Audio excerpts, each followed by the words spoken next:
Praise the Lord. Bishop Ezekiel Mongera, the President Bishop of Redeemed Elvira Church International, addressing you from Murigene Worship Center in Maua, Meru County, in Kenya. Before we continue with our series of teachings, I would like to invite my son to greet you. Praise God. Naitwa Harrison Mratanya, nimekuwa Kristo Bwana. Before we continue with our topic of today, kabla tuendelee na ujumbe wa siku ya leo, I would like us angetaka sisi to pray tuombe and I welcome all of you who are viewing this sermon. Atuwakaribisha nyote Wherever you are. mnapotazama kipindi hiki popote mlipo. I pray your life may change. Angeomba maisha yenu yabadilike. I pray your life may be the same again Angeomba tu maisha yenu yasiyo jinsi yalivyokuwa from today kutoka siku ya leo onwards. mpaka kuendelea. Let us pray. Tuombe. Our Heavenly Father, we thank you. We magnify your mighty name. We thank you, Lord, because of the wonderful day you have made, that we may rejoice the big land in it. Lord, I pray, my Father, as we rejoice at the being land, my Father, in thy word, I pray, my Lord Almighty, may you and my Father become a reality, my Father, in our lives. Because I know, my Father, according to your word, my Father, in the books of Psalms 119, verse 89, the Bible tells me, mighty Lord Almighty, your word, my Father, is forever settled in heaven. God Almighty, that level of the one, my Father, in heaven, my Redeemer, may become life to us for the glory of thy name. All the people of God, take control. May you give us special revelation from above, and my interpreter to be my Father to deliver thy word to thy children. Lord, my Father, I also pray, Lord Almighty, for a special revelation, Lord Almighty, upon each and every viewer and whoever hears this word, dear Lord Almighty. May my Father Almighty give them special insight into thy word for the glory of thy name. I pray, believing Jesus, mighty prayer, give thanks. Amen. Before we begin our topic of today, Kabla tuanzie ujumbe wa siku ya leo, I would like to thank all of you angetaka kuwashukuru nyinyi nyote who have been watching our sermon through this platform. waliokuwa wakitazama mahubiri ya katika hii platform, And more so, na zaidi ya yote those who have been supporting wale amekuwa akisaidia financially the production na of fedha these zao videos. kutoa hizi video. In the book of Philippians, Kitabu ya Wafilipi chapter 1, 1 verse 3 to 11, 3 mpaka 11, a man of God, Paul, mtumishi wa Mungu Paulo prayed aliomba for those partners kwa waliokuwa who supported him in ministry. kwa waliomsaidia katika huduma. And today, Na leo I would like, angetaka out of my heart, toka roho yake to pray to God aombe Mungu that the prayer that was prayed by Paul maombi yaliyoombwa na mtume Paulo of his partners in juu gospel ya vile wale waliomsaidia katika kufanya kazi ya Mungu may it apply yafanya kazi to all those kwa wale wote who are supporting wamesaidia this program, hii platform, because it costs money kwa sababu inatumia to fedha produce and to end it kutoa na kuendeleza and to do everything na kufanya kila kitu for the viewers to get it. ili wanaotazama wapate kutazama vyema. Allow me Mkubalie to pray this prayer aombe ili ombi that was prayed by the St. Paul. lililoombwa na mtume Paulo. I thank my God every time I remember you. I always in my overnight prayer for you all who have made, for you who have and are supporting this program. I pray for you with joy because of your participation in the gospel from the first day until now. For I am sure of this very thing, that the one who began a good work in you will perfect it until the day of Christ Jesus. For this it is right, for it is right for me to think this about you, because I have in my heart, since you have labored for the gospel, and you have become partners together with me in the grace of God. For God is my witness that I long for you to be blessed through Christ Jesus. And I pray this, that your love may abound even more and more in knowledge and in every kind of insight, so that you can decide what is best. And so, be sincere and blameless for the day of Christ, filled with fruit of righteousness that comes through Jesus Christ, for the glory of God, and praise God. Amen. Let us begin our topic today. Believer's authority. Mamlaka ya muumini. Part 5. Sehemu ya 5. Believer's authority part 5. Mamlaka ya muumini sehemu ya 5. And I start. Na ataanzia. My theme of today. Neno la siku la leo. Believer's authority part 5. Mamlaka ya muumini sehemu ya 5. I'm telling you today. Naambia siku ya leo. That you can possess whatever you say. Unaweza ukapokea chochote unachokisema. You can have what you say in simple terms. Unaweza kuwa na ile unasema. So as a believer, kama muumini, whatever you say, yoyote unayosema, you must have it. Lazima uwe nayo. If you are not sure, kama hauna uhakika, don't say it. Usiseme hiyo. Mark 11, Marko 11, 23 to 24. Mstari 23 mpaka 24. I read. For verily I say unto you, that whosoever shall say unto this mountain, be thou removed, and be thou cast into the sea, and shall not doubt in his heart, but he shall believe those things which he saith has come to pass, he shall have whatsoever he saith. Therefore I said unto you, whatever things you desire, when you pray, believe you receive them, and you shall have them. Mtasoma. Amini, amini nawaambia, mtu yeyote atakaye uambia mlima huu, ng'oka ukatupwe baharini, wala asione shaka moyoni mwake, bali aamini kwamba haya asemaye yatakuwa yake. Kwa sababu hiyo nawaambia, yote muombayo mkisali, amini ya kwamba mmeyapokea, nayo yatakuwa yenu. Hallelujah. Jesus spoke to his disciples. Yesu aliongea na wanafunzi wake. And he told them. Na akawaambia. Verily I say unto you. Hakika nawaambia. Whoever shall say unto this mountain. Yoyote atakayeambia mlima huu. Be thou removed. Tolewa mahali hapa. And be cast into the sea. Na utupe baharini. And has not doubt in his heart. Na siwe na shaka moyoni mwake. But he believes. Na amini. Then he shall have. Hiyo itafanyika. What he has said. Atapata kile amekisema. As a believer, kama muumini, you should possess whatever you say. Unapaswa uchukue kile umesema. Because sababu your life, maisha yako, when you are born again, wakati umeokoka, you receive the Spirit of God in you. Unapokea roho wa Mungu ndani yako. So whatever you speak, kwa hivyo yote chochote unachokiongea, it must be once full of the Holy Spirit. Lazima kiwe kimena ujazo wa Roho Mtakatifu. And when those words comes out of you, na ya maana yanapotoka ndani kwako, they must serve the purpose. Lazima yana maana which you say for it. Ile unamaanisha. The only problem, shinda tu, which has many believers to live life of defeat. Ile imefanya Wakristo wengi waishi maisha ya kushindwa. Spirit of doubt. Ni roho ya shaka and unbelief. Na kutoamini. Doubting, shaka, is questioning. Iko na swali. What you believe. Nini unaamini?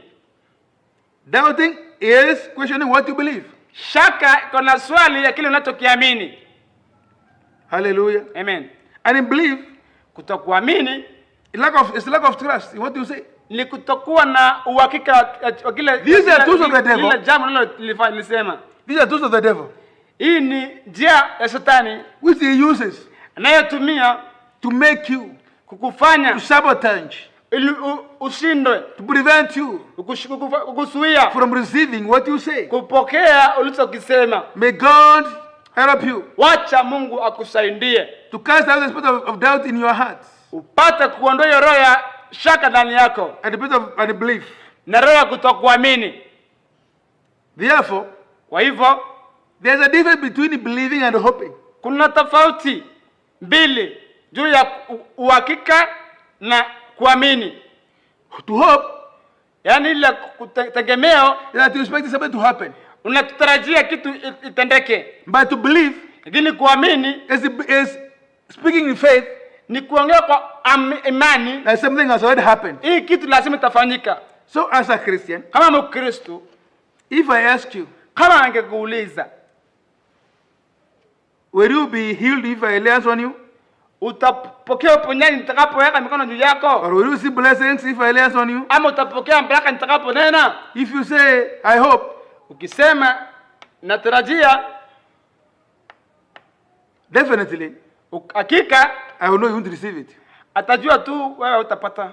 But if you say, I believe, lakini ukisema naamini, I'm sure, 100% mia kwa mia ati utapokea. Therefore, as you say anything, kwa hivyo ukisema jambo lolote, in the name of Jesus, katika jina la Yesu Kristo, believe, amini, and observe what you say. na utakuwa na kile unachosema. That's why Jesus said, ndio maana Yesu aliposema, if you tell a mountain, ukiambia mlima to be removed, tolewa, and it can be cast into the sea, na peleka katika bahari, if you don't doubt, usipokuwa na shaka, it will be done. Itapelekwa tu. But when you look at that mountain, na ukiangalia mlima, how big is it, bila kubwa iko, then you compare with your just a word of mouth, na ufananisha ile maneno ya kinywa, it makes you to have doubt or not to say. Itakufanya ukuwa na shaka na kile unakisema. What you say is greater, kile unachosema ni kikubwa, and has a power, kiko na nguvu, than what you see. Senda kile unachoona. Hallelujah. Therefore, kwa hivyo, as a believer, kama muumini, be sure kuwa na uhakika of what you say.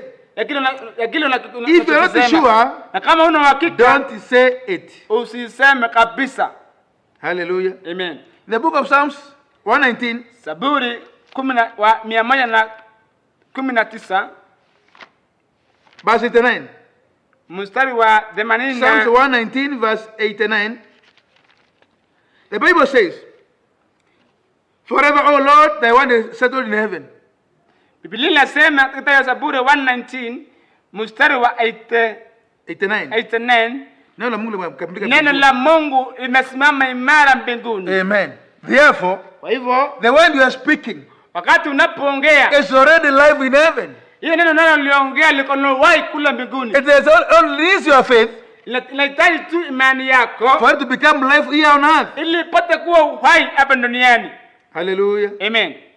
Let us see a good example, wacha waonyeshe mfano mwema, to prove to you ili apate kuwadhihirishia that whatever you say, chochote unachokisema, you can possess it. Unaweza kupokea. Let us read in the book of Matthew, kitabu ya Mathayo, not Matthew, but Mark, kitabu ya Marko 5 verse 25 to 34. Mstari 25 mpaka 34. Hapo palikuwa na mwanamke aliyekuwa amesumbuliwa na tatizo la kutokwa damu kwa miaka 12. Mwanamke huyu alikuwa ameteseka sana kwa mikono ya matabibu wengi na kutumia kila kitu alichokuwa nacho, lakini badala ya kupona, hali yake ilizidi kuwa mbaya. Alikuwa amesikia habari ya Yesu, naye akaja kwa nyuma yake kwenye umati wa watu, akaliguza vazi lake, kwa maana alisema moyoni mwake, kama nikiweza kuliguza vazi lake tu nitapona. Mara kutoka damu kwake kwa koma, naye akajisikia mwilini mwake amepona kabisa. Ghafla Yesu akatambua kuwa nguvu zimemtoka, akageukia ule umati wa watu na kuuliza, ni nani aliyeniguza? Wanafunzi wake wakamjibu, unaona jinsi umati wa watu unavyokuzonga, wawezaye kuuliza ni nani aliyekuguza? Lakini Yesu akaangalia pande zote ili aone ni nani aliyemgusa. Yule mwanamke akijua kilichomtokea, akaja akaanguka miguuni pake akitetemeka kwa hofu. Akamweleza ukweli wote. Yesu akamwambia, binti, imani yako imekuponya, nenda kwa amani upone kabisa ugonjwa wako. Amina. Hallelujah. Amen. The Bible is telling us Biblia tuambia ati about a woman mwanamke who had an issue of blood for 12 years. alikuwa na kutokwa na damu kwa miaka 12. This woman was suffering Mwanamke huyu at the aliteseka hands of physicians na kwa mikono ya wauguzi and all people who claim to heal. na watu wote waliojigamba kuponya. All doctors, Madaktari wote, all traditional doctors, wale waganga they had attended this woman.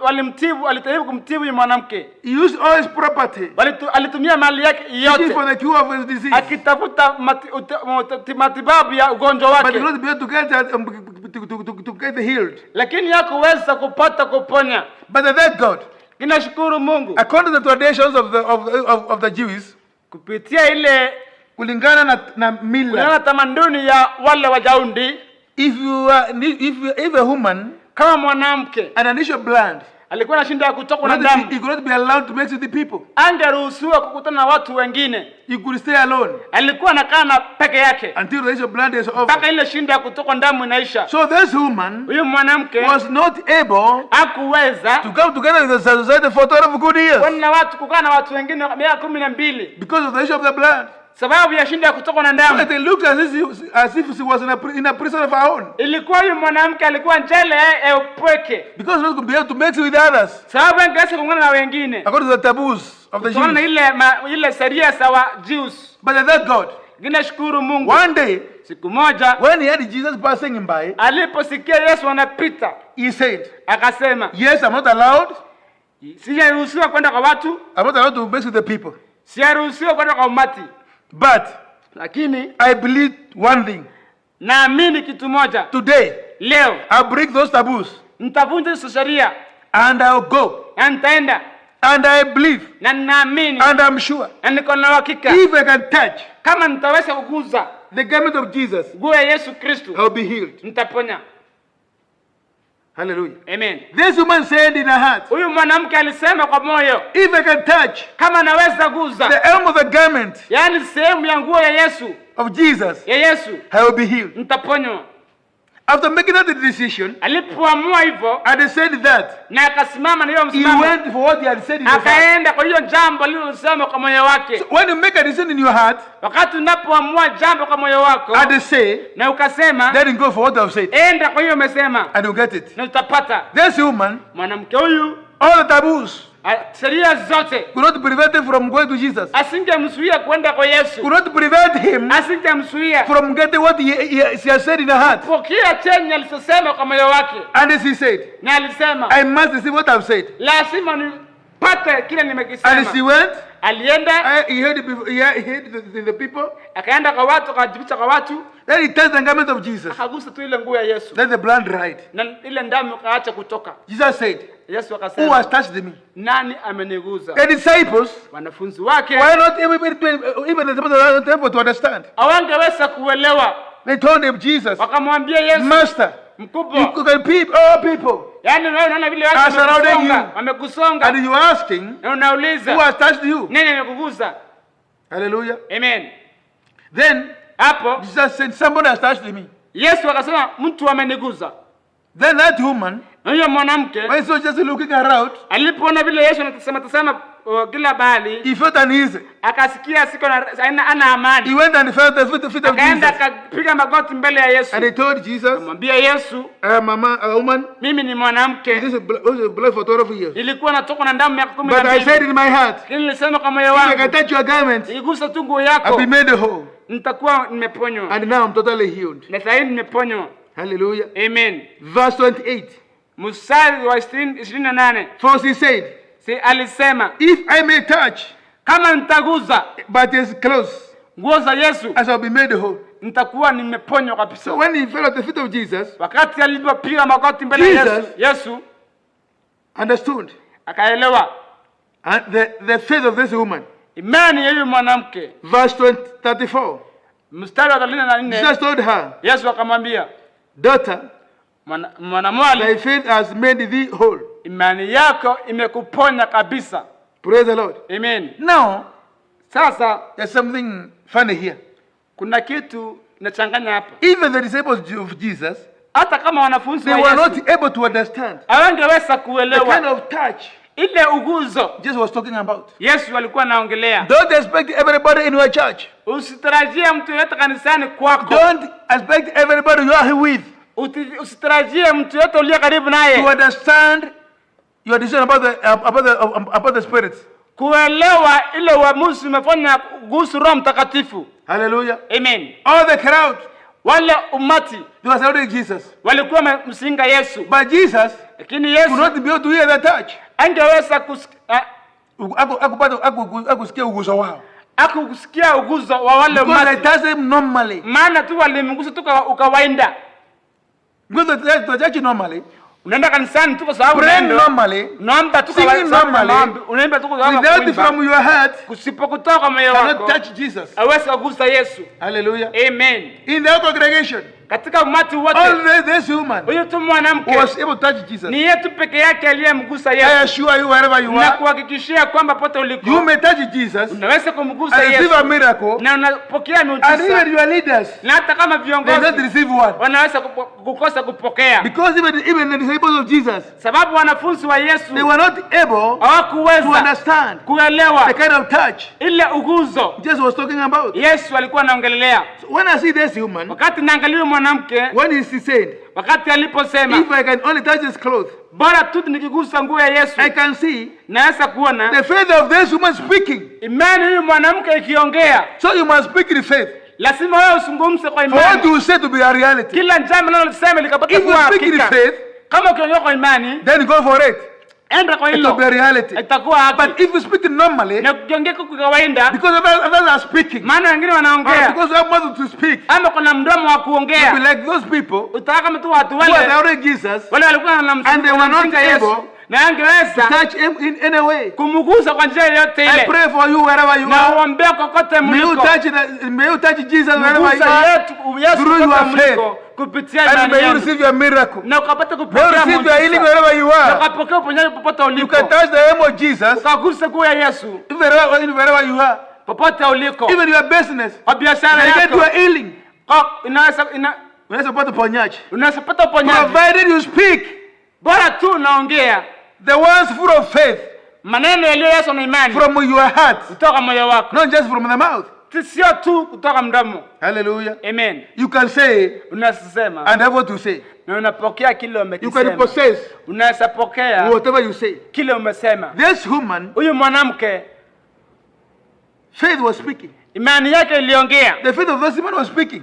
Hiyo imani ya mwanamke Let ilinena. your faith speak for you. Wacha imani yako In your ikuongee business, kwako, kwa biashara In your yako, family, familia, in your healthy life, katika afya yako. let your faith speak for you. Wacha imani yako iongee. Pasipo imani za kupendeza Mungu.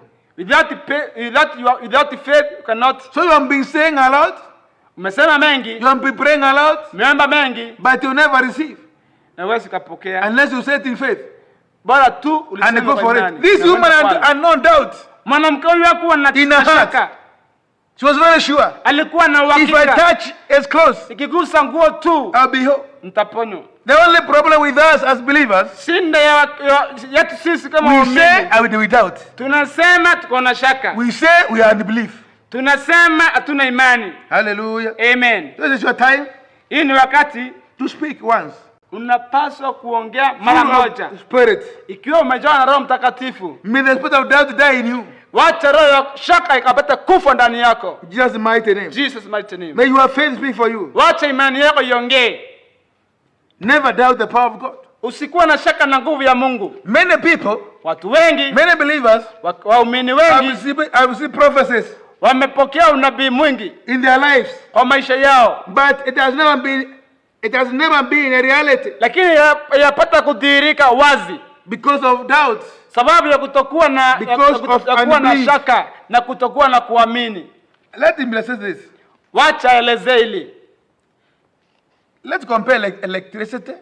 Wacha tulinganisha ile nguvu ya umeme. If you touch electric wire Ukigusa ile waya ya nguvu ya umeme with another live wire, na ile nyingine iko na waya kama iko na umeme ndani yake, you can transfer the power. unaweza unaweza tumia kupeleka nguvu. mahali kwingine. mahali pengine. But if you touch it with a dry stick, Lakini ukigusa tu na mtu uliokauka, it don't recognize if you have touched it. haitajua kama umeigusa. The same thing. Hiyo tu. For you to draw power Wewe in the word of God, toa nguvu katika neno la Mungu. you must use your faith. Lazima uwe na This imani. is like a live wire. Uwe kama ile waya iko na uhai. But if you say with the word of mouth only, Lakini ukisema tu na mambo ya mdomo, it's like using a dry stick ikawa kutumia mtu to uliokauka touch the earthly wire with electricity. kugusa waya iliyo na uhai na And you cannot transfer kijiti, it. na iwezi kuenda mahali pengine popote pale. Amen. Amen. As a believer, Kama muumini, say whatever you say in faith, sema lolote unalolisema kwa imani and you get a result. na utapata majibu. Say, Sema, believe it, amini, go for the result. enda kwa majibu. Hallelujah. Amen. Some will go out to very in the morning Wengine watatoka asubuhi mapema for the business in the market. kwenda biashara pale sokoni, When they hear the people speaking, wakisikia watu wakisema the day is bad, siku ni mbaya, the price today is bad, bei leo ni mbaya, they just sing the same hata wao wanaimba and receive the same. na wanapokea tu ile wameimba. But you don't do what they are doing. Lakini usifanye vile wanafanya. Speak out of your faith. Sema kwa imani yako. Don't dance to the tune. Usiimbe wimbo wao. Hallelujah. Amen. Let us read in the book of Mark Tusome Marko 11, 11 12 to 14, 12 mpaka 14 then 12 to 25. na 20 na 25. Yesu akaingia Yerusalemu na kwenda hekaluni. Akaangalia kila kitu kilichokuwemo. Lakini kwa kuwa ilishakuwa jioni, akaenda zake Bethania pamoja na wale 12. Kesho yake walipokuwa wakitoka Bethania, Yesu alikuwa na njaa.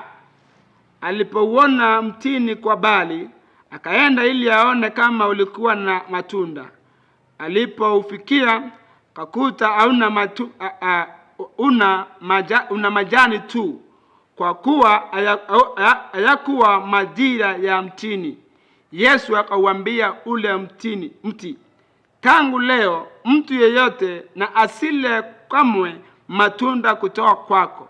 Wanafunzi wake walimsikia akisema hayo. Mstari wa 20. Asubuhi yake walipokuwa wakipita, wakauona ule mtini umenyauka kutoka juu hadi kwenye mizizi yake.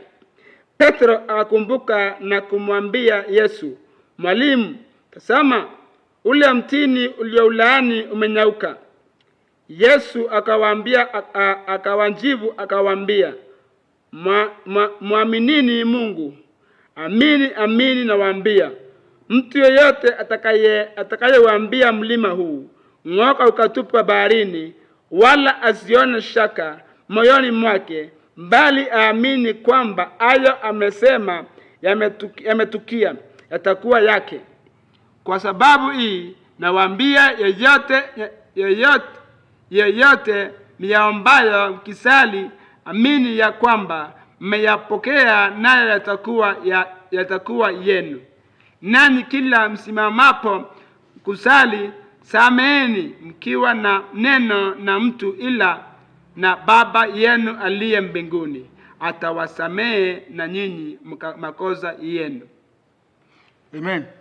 The Bible is telling us Linatuambia that the book of Mark, kitabu ya Marko, there's a time Jesus entered in the temple Jerusalem. Una wakati Yesu alipoingia hekaluni pale And when he Yerusalemu, looked around akaangalia pande at zote all things, kwa vitu vyote, as the hour was already late, wakati masaa yalikuwa then yamekimbia, he decided na akaamua to go kwenda to Bethany. Bethany. While he was going to Bethany, Alipokuwa akielekea He was Bethania, hungry. aliishi njaa he saw a fig tree from far na akaona mti kwa mbali that had many leaves, ulikuwa na matawi mingi. and he decided to go to it, Akafikiria kwenda mahali pale, believing that he'll get, hoping that he'll get the fruit from it. akitarajia kupata matunda kwa ule mti. But when he went there, Lakini alipoenda mahali he thought it pale, has no fruit. Mti hakuwa na matunda. Because it was not the season of fruits. Sababu ilikuwa wakati wa And matunda. he told the tree, Na akawaambia from mti, today, kutoka leo no man, hakuna mtu no one yote should eat fruit from you. atakaye kula matunda And the kutoka Bible kwako. says, Biblia his inatuambia disciples wanafunzi wake heard him say, walisikia akisema, get me there properly. His disciples ni wanafunzi wake heard him say, walisikia Yesu akisema, today my theme is, you can receive what you say, you can have it.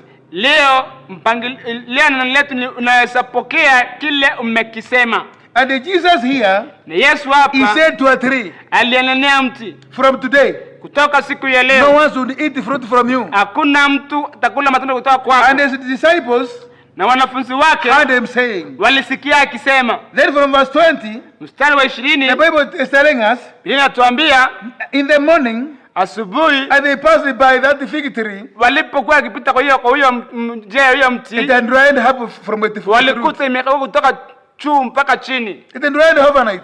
Ilikauka na usiku, The following day it was dry na siku ya pili imekauka from the roots. kutoka kwa mizizi. And Peter remembered Na Petero akakumbuka what he just said about it. vile Yesu alivyosema juu ya And he yule told mti, Jesus, na akamwambia Yesu, look, angalia Rabbi, mwalimu, this tree huu mti which you cast leo yesterday laani jana has withered away. umekauka kabisa. Jesus said to them, Yesu akamwambia, have faith in God. kuwa na imani kwa Mungu. As a believer, Kama muumini I had you, na I kuambia request you, na kuuliza, have faith in God. kuwa na imani kwa Mungu. Whatever you say in faith in God, Chochote ukisemeswa It will kuwa be na amani kwa accomplished for you. Mungu kitakamilika kwako. hallelujah. Amen. Then he just told them, Na hapo Yesu for akawaambia, assuredly I say to you, hakika mimi nawaambia, whoever said to this mountain, na mkiambia mlima huu be removed and be cast into the sea, ng'oka upelekwa baharini, and has not doubt na usiwe na shaka in his heart, katika moyo but wako, he believes that things he has said is received, na uamini kile umekisema kiko katika you will have whatever imani, he says. na utapokea ile So umelisema. the problem with us as believers Kwa hivyo shinda kwetu sisi kama is waamini doubting. ni roho ya shaka, But if you say they believe, na ukisema tu na uamini you don't doubt. na usiwe na shaka, If the mountain, kama mlima ukiambia hama na uende. If you tell the mountain, be removed from here ukiambia mlima ondoka mahali and hapa, go to the sea, enda baharini, provided you have a purpose bora tuko na sababu for that thing to happen, ya hiyo kitu for the kufanyika glory of God, kwa ajili ya utukufu and wa you say it Mungu, in faith, na useme kwa imani it shall happen. itafanyika. That's the way Jesus, Hivyo ndivyo Yesu whatever he said about the tree, vyote alivyosema kwa ule mti it happened. ikilifanyika. So you can say Kwa hivyo and nasema have what you say. na upokee kile You can umekisema, possess whatever you say in faith. unaweza pokea kile umesema kwa imani. Hallelujah. Amen. But Jesus Lakini Yesu reminded them, akawakumbusha, he told them, akamwambia, whatever things you ask, chochote utakachoulizia believe amini and you shall have it. na utakuwa nacho. And he warned them, Na akawaonya, when you start praying, ukisimama kuomba, forgive others. samehe wengine. And forgiveness Kutokusamehe is the device the devil uses ni njia shetani anayotumia to weaken your authority, kufanya ile mamlaka yako ikose to nguvu, weaken your faith kufanya imani yako in ikose whatever you nguvu. say. Kwa kila jambo You can't unalosema. apply Wewe the ukatumia power of saying and receiving maneno ya kusema na kupokea when you have an forgiving heart. wakati wewe sio mtu wa kusamehe. Therefore, Kwa hivyo let your heart be clean. wacha moyo wako uwe And safi, whatever you say, na chochote utakachokisema in faith, kwa imani you shall have it. utakipokea. Hallelujah. Amen. Hallelujah. Amen. Let us read the book of Numbers Tusome kitabu ya as our last verse. ikiwa ni The last book. kitabu yetu ya mwisho ya jioni ya leo. 2026. Read Numbers 13, 1 to 3. Then from verse 17 to 32. Just that. Bwana akamwambia Musa, watume baadhi ya watu wakaipeleleze nchi ya Kanani ambayo ninawapa Waisraeli. Kutoka katika kila kabila la baba zao tuma mmoja wa viongozi wao. Hivyo kwa agizo la Bwana Musa akawatuma kutoka jangwa la Parani. Wote walikuwa viongozi wa Waisraeli. Haya ndipo majina yao. Musa alipowatuma wakaipeleleze Kanani, alisema, pandeni kupitia Negebu, mwende mpaka nchi ya vilima, muone nchi ni ya namna gani, na kama watu waishio umo wana nguvu au ni dhaifu. Iwapo ni wachache au wengi, 19 wanaishi katika nchi ya namna gani? Je, ni nzuri au mbaya? Wanaishi katika miji ya namna gani? Je, haina kuta au ngome? Ardhi ikoje? Ina rutuba au la? Je, kuna miti ndani yake au la? Jitahidini kadri mwezavyo kuleta baadhi ya matunda ya nchi. Ulikuwa msimu wa kuiva zabibu za kwanza. Hivyo akapanda na kuipeleleza nchi kutoka jangwa la Sini hadi Rehobu kuelekea Lebo Amadhi. Wakapanda kupita Negebu hadi wakafika Hebron, mahali ambapo Alimani, Sheshai na Talmai, wazao wa Anaki, walipoishi. Hebron ulikuwa umejengwa miaka 7 kabla ya mji wa Soani ulioko Misri. Walipofika katika bonde la Eskoli, walivunja tawi lililokuwa na kishanda kimoja cha zabibu. Wawili wao walikichukua lile tawi kwenye mti pamoja na komamanga na mitini. Eneo lile lilikoitwa bonde la Eskoli kwa sababu ya kile kishanda cha zabibu ambacho Waisraeli walikikata huko. Mwishoni mwa siku 40 wakarudi kutoka kuipeleleza nchi. 26 Wakarudi kwa Musa, Haruni na jumuiya yote ya Waisraeli huko Kondeshi kwenye jangwa la Parani. Hapo ndipo walipotoa habari kwao na kwa kusanyiko lote na kuwaonyesha matunda ya hiyo nchi. Wakampa Musa taarifa hii: tuliingia katika nchi uliyotutuma, nayo inatiririka maziwa na asali. Hii hapa tunda lake. Lakini watu wanaoishi huko ni wenye nguvu, na miji yao haina ngome na ni mikubwa sana. Huko tuliona hata wazao wa Anaki, Wameleki wanaishi Negebu. Wahitaji Wayebuzi na Wamori wanaishi katika nchi ya bilima. Nao Wakanaini wanaishi karibu na bahari ya konde ya Yordani. Kisha Kalebu akawanyamazisha watu mbele ya Musa na kusema, imetupasa kupanda na kuimiliki nchi, kwa maana hakika tunaweza kufanya hivyo. Lakini watu walikuwa wamepanda pamoja naye wakasema, hatuwezi kuwashambulia, wale watu wana nguvu kuliko sisi. Wakaeneza taarifa mbaya miongoni mwa Waisraeli kuhusu nchi waliopeleleza. Wakasema, nchi tuliyoipeleleza ula watu waishio ndani yake. Watu wote tuliowaona huko ni majitu. 33 Tuliwaona wanafili huko, wazao wa Anaki, wanaotokana na Wameleki, Wanefeli. Tulijiona kama panzi machoni petu wenyewe, nao ndivyo walivyotuona. Amen. Praise the Lord. Amen. We have been reading about the story of Israelites, Tulikuwa tukisoma habari ya wana wa the Israeli, children of God, wana wa Mungu, who want a promised land called Canaan. wale walikuwa na nchi ya ahadi inayoitwa Kanaani. When Moses was with them, Wakati Musa alipokuwa na wao, there is a place called Paran, walifika mahali panapoitwa in Parani, Kadesh Barnea. In Kadesh Barnea.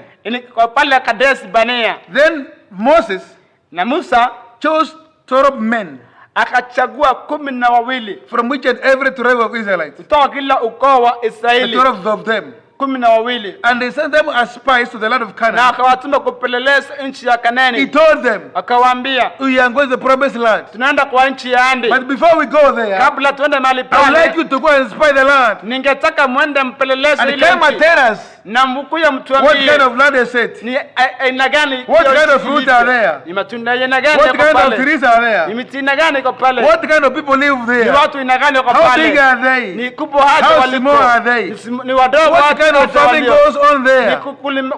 kilimo cha aina gani kinaendelea mahali pale, Whether there's honey and milk there, kama kuna zali na maziwa mahali as was promised pale, by God. bila tulivyoambiwa na Mungu. They went Walienda for 40 days siku 40 to survey that land of Canaan. kuangalia ile nchi.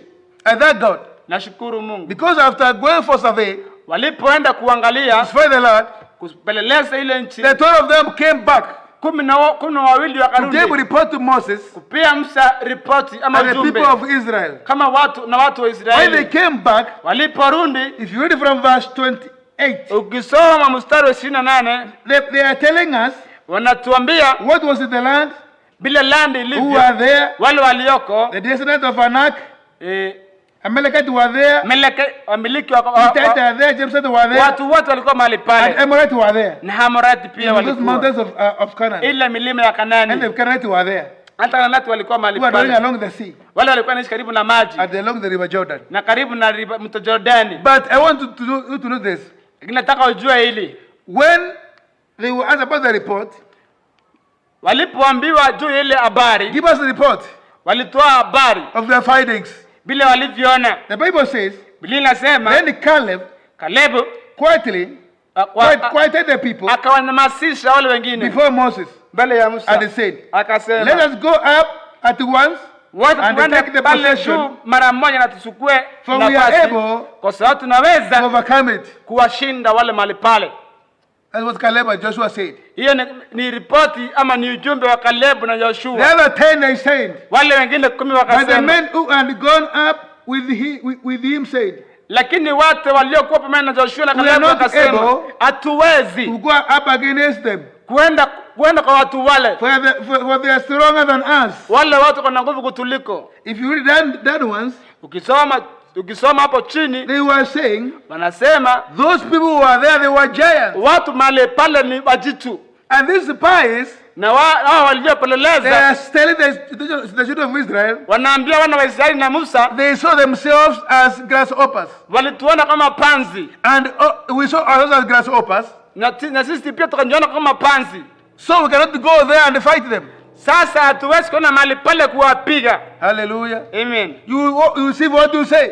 Utapokea kile unasema. Today I get a revelation. Leo wapata ufunuo. Why did the children of Israel stay in the wilderness for those 40 years? Kwa nini wana wa Israeli walikaa mahali pale jangwani miaka 40? Because they possessed what they said. Sababu walipokea kile walichokisema. Majority of the Israelites, Wengi wa wana wa Israeli, they believe that the 10 spies waliitikilia ama walishikia ile maneno ya watu wale 10 who had the bad report. wale walikuwa na ujumbe mbaya.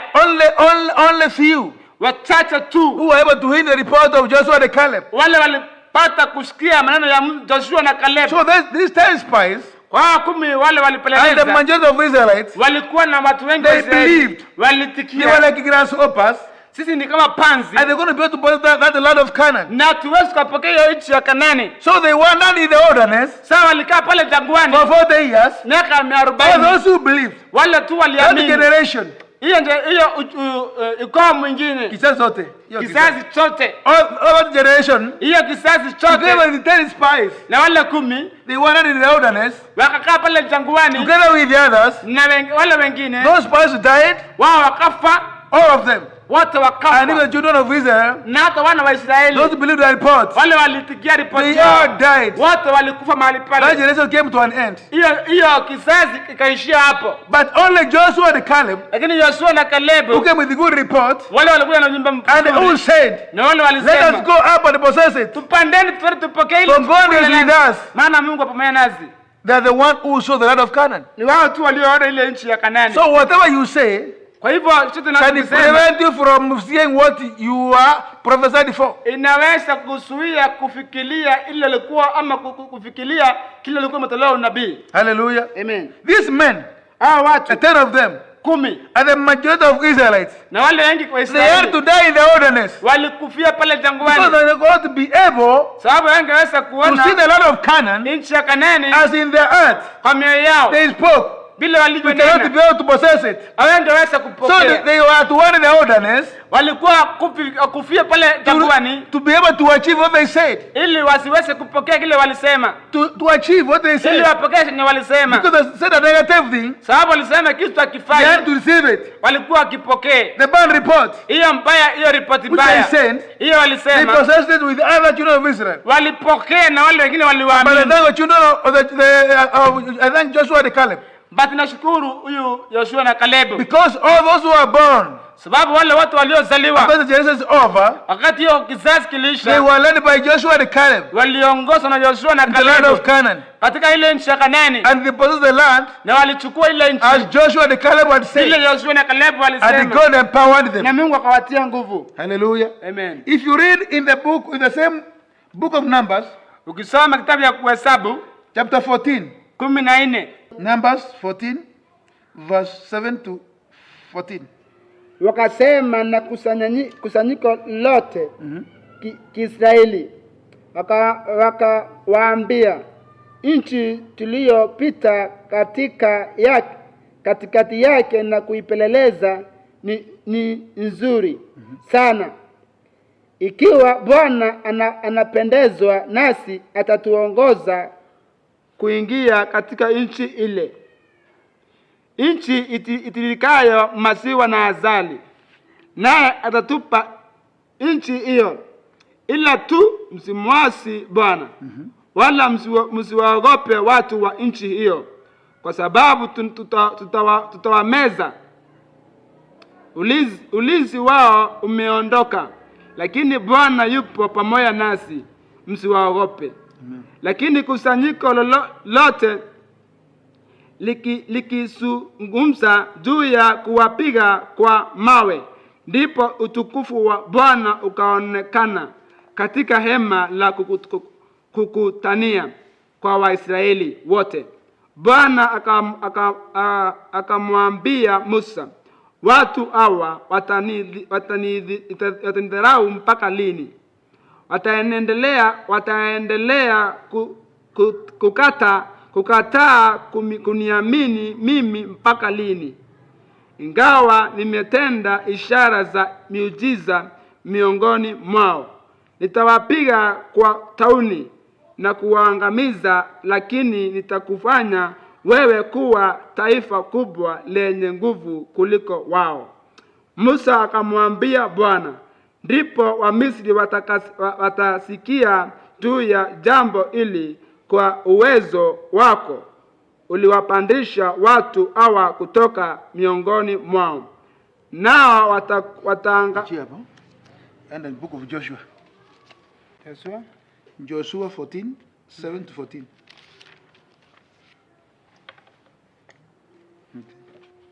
Book of Joshua. Nilikuwa na umri wa miaka 40 wakati Musa mtumishi wa Bwana aliponituma kutoka Kadeshi Barnea kuipeleleza hiyo nchi.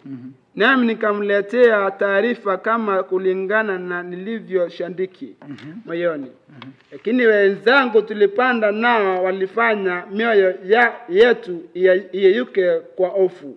Bali mimi nilimfuata Bwana Mungu wangu kwa moyo wote.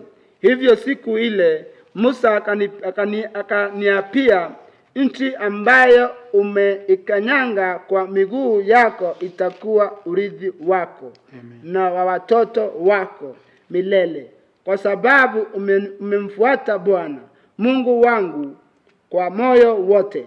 Sasa basi, kama vile Bwana alivyoniahidi, ameniweka hai kwa miaka 45 tangu wakati alipomwambia Musa jambo hili, wakati Waisraeli wakiwa wanazunguka jangwani. Hivyo mimi hapa leo nina umri wa miaka 85, bado ninazo nguvu kama siku ile Musa aliponituma. Bado ninazo nguvu za kwenda vitani sasa kama vile nilivyokuwa wakati ule. Basi nipe nchi hii ya kilima ambayo Bwana aliniahidi siku ile. Wewe mwenyewe ulisikia wakati ule kwamba Waanaki walikuwako huko, na miji yao ilikuwa mikubwa na yenye maboma.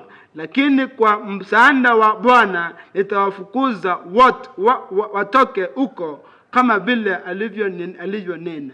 Ndipo Yoshua akambariki Kalebu mwana wa Yefune, naye akampa Hebroni kuwa urithi wake. Hivyo Hebroni ikawa mali ya Kalebu mwana wa Yefune Mkenizi tangu wakati ule, kwa sababu alimwandama Bwana Mungu wa Israeli. Amen. Praise the Lord. Amen. This is a positive statement.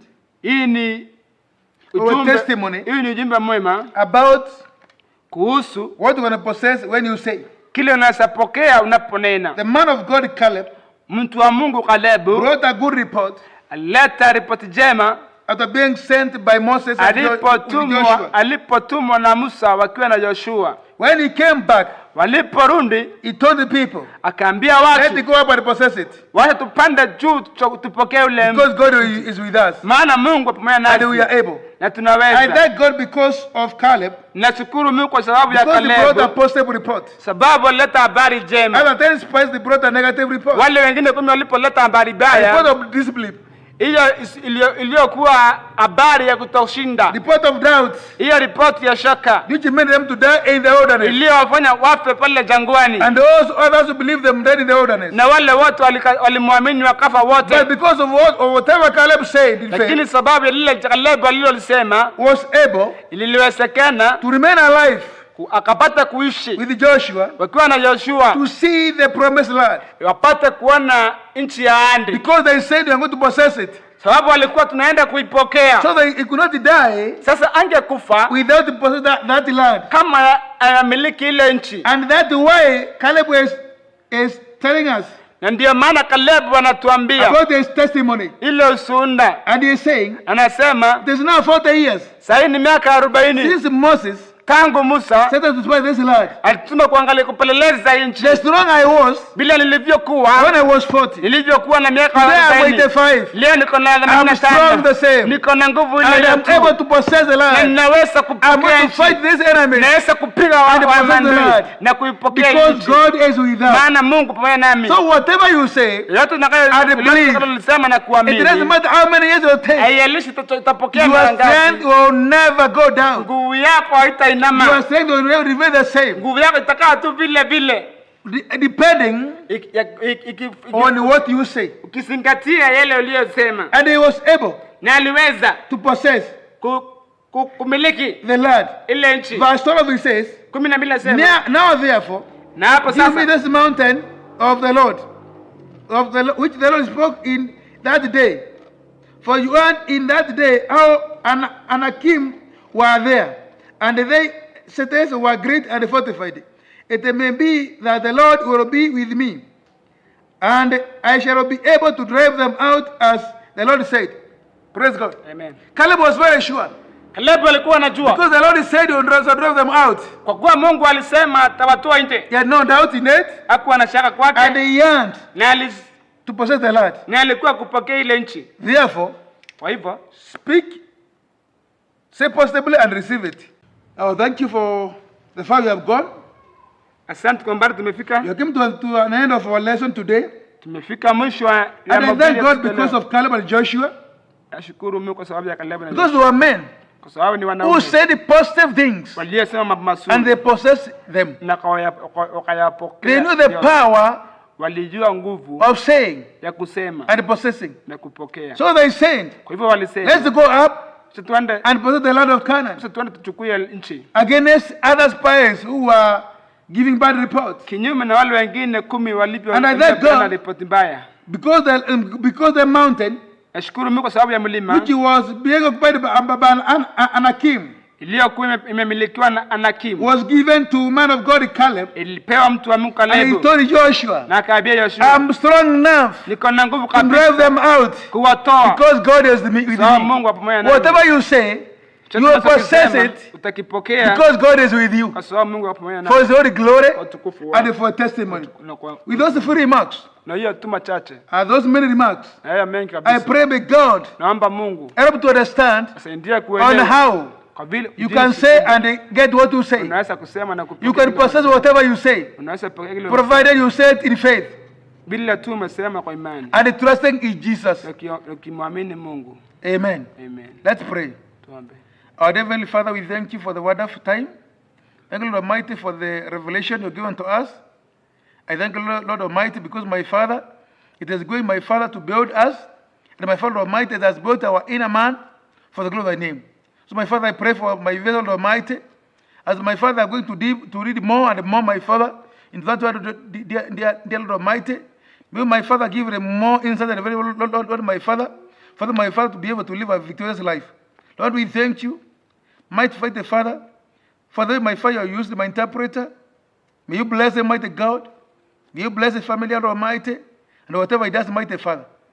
I know my Father has labored in the gospel, Lord Almighty, not in vain, but my God, for the glory of thy name. Lord, I thank you, Lord Almighty, because my Lord, as the people, our viewers watch this video, mighty Father, this message, Lord Almighty, I know my Father, as you bless them, my Lord, you to forget us. And I thank you, Father, because of the mighty deeds you have done in our lives, and the mighty things, my Father, you are doing in our life for the glory of thy name. My Father, I leave this place, my Father, believe in Lord Almighty, whatever I say, I can possess in Jesus' mighty name. Provided I have no doubt or disbelief. All bit of God, help us to live life without doubt in the word of God. To live life without any belief in the word of God. Father, I thank you because my Father, I believe whatever you say, my Father, it must happen. And my Father, it has happened. I thank you and praise you. I give you glory and honor. And it is in Jesus' mighty name I give thanks. Amen.